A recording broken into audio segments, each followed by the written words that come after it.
So students, this is our second part of the chapter, video explanation. Let's continue further. What happened next?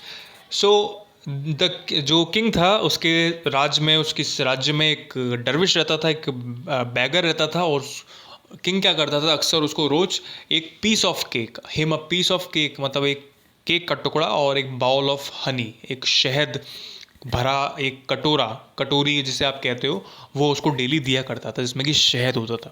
The dervish used to eat the cake. जो dervish था वो क्या करता था कि वो जो केक होता था उसको तो वो खा लेता था, and put the honey into a jar. और जो हनी, जो शहद था, उसको वो एक बड़े से जार में, एक बड़े से मटके में या घड़े में कह लो आप, उसमें उसको वो रख देता था डेली, विच ही always carried upon his head. जो कि वो घड़ा था वो हमेशा अपने सिर पर लिए फिरता रहता था। Honey however in those days was very expensive. अच्छा, उस समय क्या था कि जो हनी थी, शहद जो था, वो बहुत ज़्यादा महंगा था। One day the dervish noticing that is jar was nearly full. एक बार की बात है, एक दिन दरविश ने नोटिस किया, देखा कि जो जार है, जो घड़ा है, वो लगभग लगभग पूरा भरी चुका है। Thought of the high price is Honey would fetch in the market. तो उसके दिमाग में एक थॉट आया, एक विचार आया कि ये जो घड़ा है, जब इसमें जो शहद है उसको जब मैं बेचूंगा तो वो कितने ऊंचे दाम में वो बिकेगा। ठीक है, बाजार में वो कितने ऊंचे दाम में वो उसके मुझे पैसे मिलेंगे। I am going to sell my honey for a piece of gold. वो सोचता है कि मैं अपना जो घड़ा है उसमें जो शहद है उसको एक सोने का जो टुकड़ा है, उसका जो पीस है, उतने में उसको मैं बेचूंगा, और उससे जो जो सोने का टुकड़ा जो मिलेगा मुझे, उससे मैं 10 भेड़ों को खरीद लूँगा। All of which is going to give birth to lambs. जो सारी की सारी जितनी भी शीप होंगी वो अपने अपने बच्चों को, लैम्स जिसे कहते हैं, भेड़ के जो बच्चे होते हैं, उसको वो जन्म देंगी। So that in the course of 1 year I am going to have 20 sheep. तो क्या होगा कि एक साल के बाद में मेरे पास में 10 शिप पहले थी, 10 शिप और लगभग लगभग मेरे पास में 20 भेड़ हो जाएंगी। देन फॉर श्योर, ये सब चीज़ें वो सोच रहा है दिमाग में अपने, ठीक है, वो डे ड्रीम कर रहा है, वो दिन में सपना देख रहा है वो, ठीक है, ऐसा सोच रहा है कि ऐसा हुआ तो फिर मैं ऐसा करूँगा, ये होगा तो मैं ये करूँगा, ठीक है, सब चीज़ वो उसके दिमाग में चल रही हैं। Then for sure the numbers will steadily increase. और फिर क्या होगा, धीरे धीरे उनके भी जो होंगे बच्चे होंगे, और इस तरह से वो गिनती में बढ़ते हुए जाएंगे। And 4 years I shall be the owner of 400 ship. और उसने हिसाब लगाया कि 4 साल के अंदर अंदर जो है, मैं 400 भेड़ों का क्या होऊंगा, मालिक बन जाऊंगा। एंड आई शिल देन बाय अ काऊ। और मैं क्या करूंगा, फिर एक गाय खरीद लूंगा और एक ऑक्स खरीद लूंगा। And acquire a piece of land.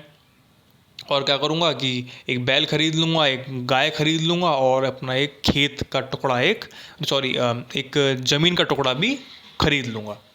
My cow will give birth to calves. और जो मेरी गाय होंगी वो बछड़ों को जन्म देंगी, काव्स को जन्म देंगी। और जो बैल है will be useful to me in ploughing my land. और जो बैल होगा वो क्या करेगा, मेरा जो जो जो ज़मीन का टुकड़ा है उस पर मैं खेती करूँगा, तो उसकी वो जो प्लफिंग करते हैं ना, वो खेत जोतना, उसमें वो काम आएगा। While the cows will provide me the with milk. और जो गाय होंगी वो मुझे दूध भी दिया करेंगी वहाँ पे। इन 5 years time the number of my kettle will have increase considerably. और 5 साल के अंदर अंदर मेरे पास में जो केटल है, जो गाय हैं या जो भेड़े हैं, उन सब के जो नंबर हैं वो सब बढ़ जाएंगे। And I shall be the possessor of great wealth. और 5 साल के अंदर अंदर मैं काफ़ी अच्छी धन संपत्ति का मालिक बन जाऊंगा। I shall then build a magnificent house. और फिर मैं एक बहुत बड़ा आलीशान अपना घर बनाऊंगा। एंड एक्वायर स्लेव्स, और नौकरों को रख लूँगा। एंड मेड सर्वेंट्स, और नौकरानी दाई जो भी है उनको रख लूँगा। And marry a beautiful women of noble descent. और एक बहुत ही सुंदर सी, अच्छी संस्कार वाली एक लड़की से, एक लेडी से मैं शादी कर लूँगा। शी विल बियर मी ए सन। वो मुझे एक बच्चा जनेगी, ठीक है, उसका बच्चा होगा, बेटा होगा। A robust and beautiful child. बहुत ज़्यादा रोबस्ट मतलब हष्ट पुष्ट होगा और सुंदर होगा लड़का। Lucky star will shine at the moment of his birth. और एक लकी स्टार मतलब एक जो तारा है, वो लकी स्टार वो चमकेगा जब उसका जन्म होगा लड़के का। And he will be happy and blessed. और वो जो लड़का होगा काफ़ी ज़्यादा भगवान का उस पर आशीर्वाद रहेगा और वो बहुत खुश रहेगा। And bring honour to my name after my death, और मेरी मौत के बाद वो मेरा जो नाम है वो बहुत ऊंचा करेगा, ठीक है ना, और मुझे बहुत ज़्यादा समाज में इज्जत दिलाएगा। When he however refused to obey me, I will beat him with his stick। और अगर उसने मुझे बिल्कुल कोई किसी भी बात पर मुझे मना किया या मेरी ऑर्डर को, मेरी कही हुई बात को नहीं माना, ठीक है, रेस्पेक्ट नहीं करी, तो मैं क्या करूँगा, उसे इस डंडी से, स्टिक से उसे मारूंगा। तो ये सब चीज़ वो सोच रहा था। And the dervish was so caught up in his daydream that he raised his stick which hit the jar and broke it। और फिर क्या हुआ कि जो दरविश था वो अपनी ये जो सपना देख रहा था दिन में, वो इतना वो खो गया इसमें कि उसके हाथ में जो स्टिक थी, जिससे कि वो सोच रहा था कि अपने बेटे को वो मारेगा अगर वो मेरी बात नहीं मानेगा, तो वो उसने क्या किया, वो जो स्टिक थी मतलब रियलिटी में उसने क्या किया, असलियत में उस स्टिक से ही अब जो जार था उसके खोप, जो उसके सिर पे जो मटका था जिसमें कि वो उसने हनी, शहद को स्टोर कर रखा था, उस पर उसने ज़ोर से उस पर हिट कर दिया, मार दिया, और वो जो घड़ा था वो टूट गया।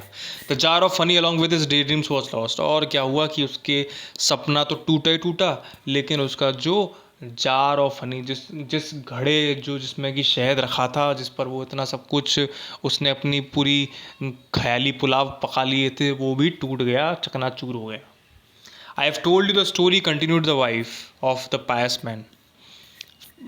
अब उसकी जो गॉड फीयरिंग मैन जो होता है, उसका पति, पायस मतलब पवित्र, उससे वो कहती है कि अब मैंने तुम्हें जो कहानी है बता दी है, just to give you a lesson, सिर्फ तुम्हें एक सीख और सबक सिखाने के लिए, कि that it is not wise to speak of things that are uncertain, कि ये जो चीज़ें अनिश्चित हैं, अनसर्टेन है कि कब क्या हो जाए हमें नहीं पता, तो उसके बारे में बोलना ये जो है बुद्धिमान लोगों की पहचान नहीं है, और इट्स नॉट वाइज।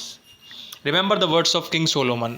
हाँ, किंग सोलोमन है, जो राजा था, उसकी स्टोरी बताई थी, वो कहती है उसके शब्दों को याद रखो, जिसने कहा था do not boast yourself for you do not know what will happen to you next. उसने क्या कहा था कि कभी भी लंबे लंबे ख्याली पुलाव मत पकाओ, लंबी लंबी डींगे मत हाँको, झूठा गर्व मत करो, क्योंकि तुम्हें नहीं पता कि आगे आने वाले समय में कब क्या हो जाए। So this was the end of the chapter. I hope you all have understood very well, and if not, just rewind this video again and watch it from where you find any problem or difficulty, so that you may get everything sorted out and clear. Okay, so thank you very much.